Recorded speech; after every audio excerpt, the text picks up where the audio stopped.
Now, finally, India has successfully set a record by launching 104 satellites into orbit at the same time.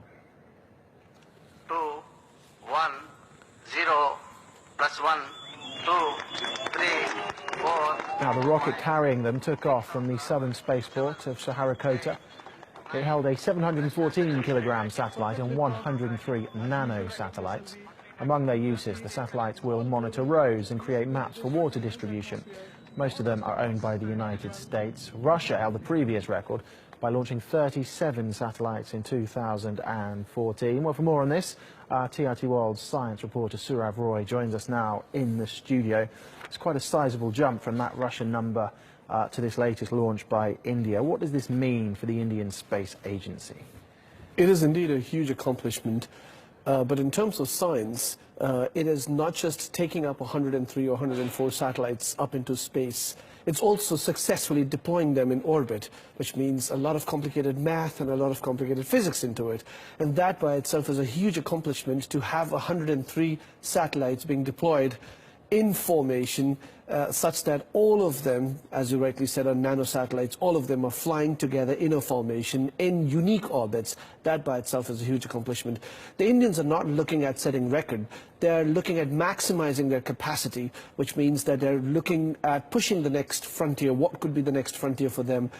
And what could be the next frontier? Well, what are they looking at? Well, they've already sent the world's cheapest yet the most successful Mars mission, known as Mangalyaan. They've sent a very successful mission to the moon called as Mangalyaan. They're now looking at trying out the GSLV, the geosynchronous satellite launch vehicle, in the months to come. They're looking at sending more missions to Mars, to Moon, as well as to Jupiter and Saturn as well.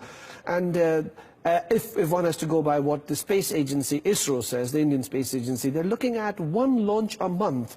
Now that means a huge amount of science and technology research and development taking place within the agency.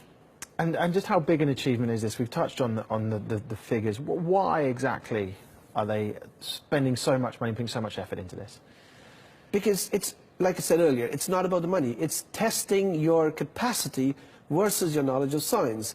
Now, we all know that there are many space nations who have the ability to send rockets as well as satellites into space. But ISRO, the Indian Space Research Organization, is by far the most successful space agency, given the fact that it hasn't had any major or any massive failures in the last 10 years.